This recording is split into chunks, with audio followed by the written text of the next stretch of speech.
foi a caça às bruxas mais mortífera da história da América do Norte colonial, onde 14 mulheres e 2 homens foram executados em Massachusetts e Connecticut durante o século XVII.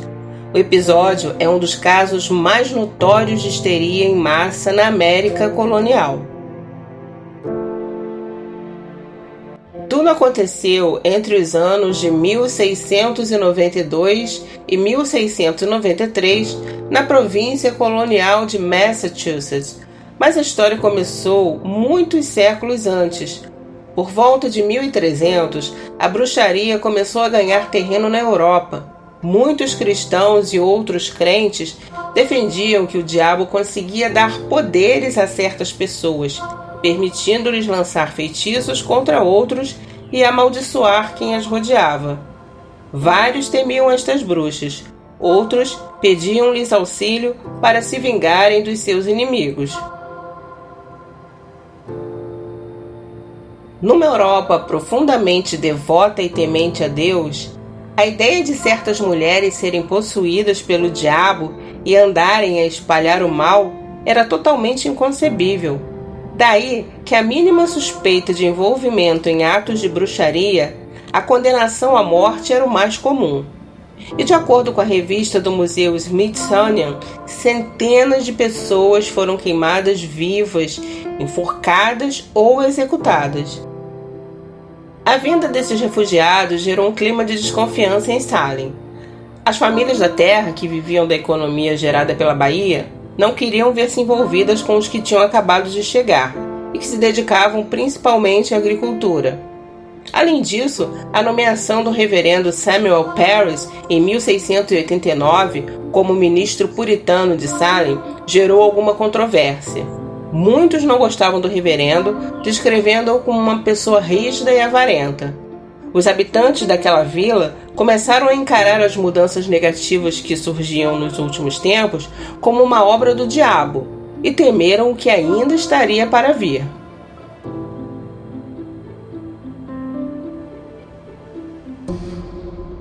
A filha do reverendo Parris, Elizabeth, de 9 anos, e sua sobrinha Abigail, de 11, começaram a exibir comportamentos muito esquisitos.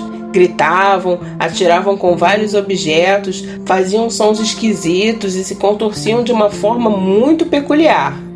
O médico daquela região não teve dúvidas. Tratava-se de algo sobrenatural. Entretanto, outra menina de 11 anos, chamada Ann Putnam, começou a exibir sintomas semelhantes. A história das bruxas de Salem surge quando a perseguição às bruxas começa a desaparecer na Europa. Mas as circunstâncias da altura levaram a que o fenômeno da bruxaria ganhasse força nesta região. Com a Guerra do Rei William, as batalhas que foram travadas na América durante a Guerra dos 9 Anos, muitas zonas foram devastadas e milhares de pessoas foram obrigadas a deixar as suas casas e a refugiarem-se em outras regiões. Uma delas foi a vila de Salem, na Baía de Massachusetts. Pressionadas pelos magistrados Jonathan Corvin e John Hawthorne, as 3 moças acabaram por apontar o dedo às pessoas que alegadamente as tinham enfeitiçado. Tituba, a escrava afro-caribenha do reverendo Parris, Sarah Good, uma mulher sem abrigo, e Sarah Osborne, uma idosa que vivia na pobreza. As 3 mulheres foram interrogadas ao longo de vários dias. Osborne e Good declararam-se inocentes, mas Tituba acabou por confessar. O diabo apareceu-me e obrigou-me a servi-lo. Durante o interrogatório, descreveu as imagens de cães negros, gatos vermelhos, pássaros amarelos e um homem negro, que queria que eu assinasse o seu livro. A escrava disse que existiam outras bruxas à solta e que tinham como objetivo destruir os puritanos. As 3 mulheres acabaram por ser detidas. O medo era tanto que as acusações começaram a ser disparadas em todas as direções.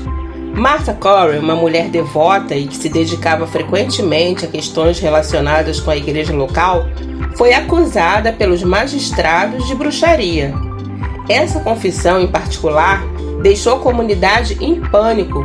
Se até uma mulher ligada à igreja era apanhada pelo demônio, ninguém estava salvo. Outro dos casos que chocou a população foi o de Dorothy, a filha de 4 anos de Sarah Good. Após horas de interrogatório e perante as respostas tímidas da garotinha, as autoridades acabaram por encarar tudo o que ela disse como uma confissão.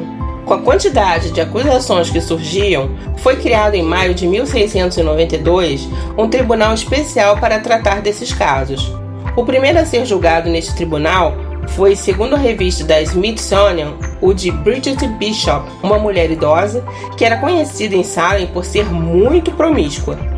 Quando questionada sobre se tinha alguma vez praticado atos de bruxaria, ela respondeu que era tão inocente quanto uma criança que ainda não nasceu. Mas mesmo assim, ela foi considerada culpada e foi a primeira mulher a ser enforcada no lugar que ainda hoje é conhecido como Gallows Hill.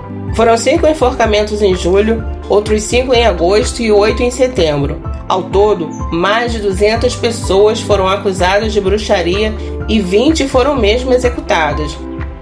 Cotton Mather era um respeitado ministro puritano da zona da Nova Inglaterra.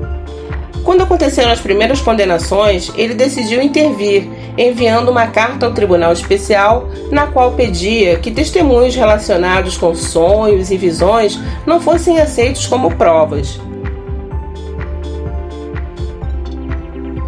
O tribunal ignorou totalmente esse pedido e continuou a condenar várias pessoas à morte. E seguindo as pisadas do seu pai, Increase Mather, o então presidente de Harvard, voltou a apelar ao bom senso, denunciando o uso de sonhos como provas para condenar pessoas. Ele dizia: é preferível deixar escapar 10 pessoas suspeitas de bruxaria do que condenar uma pessoa inocente. O governador daquela província, William Phips, acabou por dar ouvidos a Mather, depois de ler as suas cartas e de ver a sua mulher sendo interrogadas por suspeitas de bruxaria.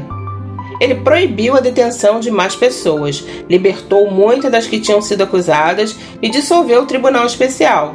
Este foi substituído pelo Supremo Tribunal Judiciário, que não permitia o uso de sonhos e visões como provas e apenas condenou 3 das 56 pessoas suspeitas de bruxaria.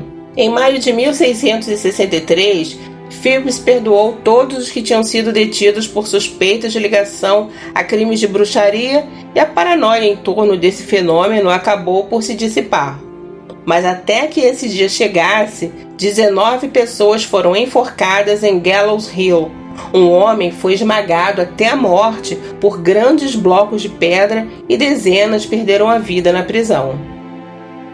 No entanto, de acordo com o Smithsonian, só em 1957, ou seja, 250 anos depois da tragédia, é que o estado de Massachusetts formalizou um pedido de desculpas aos descendentes dos que foram vitimados de forma tão injusta.